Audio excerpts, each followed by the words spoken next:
supplemental question to the Minister.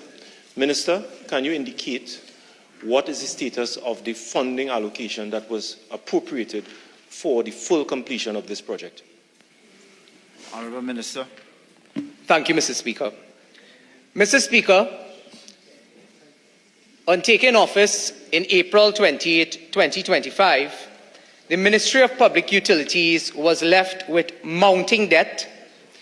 It was left with areas that were unaddressed, particularly in the area of water. And therefore, what we have had to do is take a look at reallocating some of what was initially appropriated, and therefore prioritize things that directly impacted people in their homes and people in their pockets. If the former minister was less concerned about contracts and contractors and more on the progress of projects that would benefit the everyday man, woman and child, the Ministry of Public Utilities would have been in a better stead in terms of the allocations when he left office. Member for Arouca Lopino. Thank you very much, Mr. Speaker. Mr. Speaker, to the Minister, supplemental question.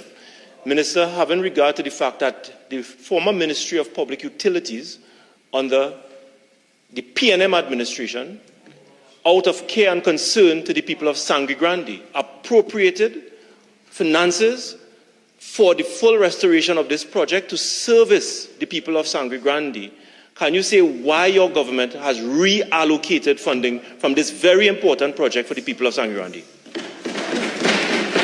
Honourable Minister. Mr. Speaker, the answer to that is very simple.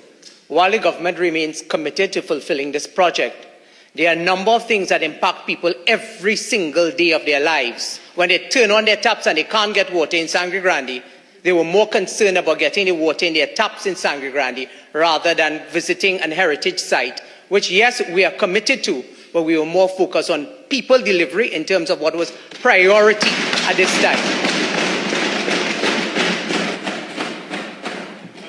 Mr. Speaker, to the Minister of Public Utilities.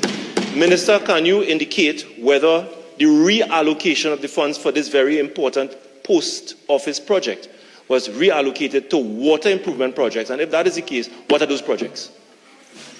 Honourable Minister. Thank you, Mr. Speaker. Mr. Speaker, if the member files the appropriate question, I will answer those and list all the water projects throughout Trinidad and Tobago that we have used the various allocations that were not the priority of this administration at this time to be able to finance those projects where people will be able to get water in their taps and in their homes, Mr. Speaker. But if the member files the appropriate question, I'll be able to list all the projects for him.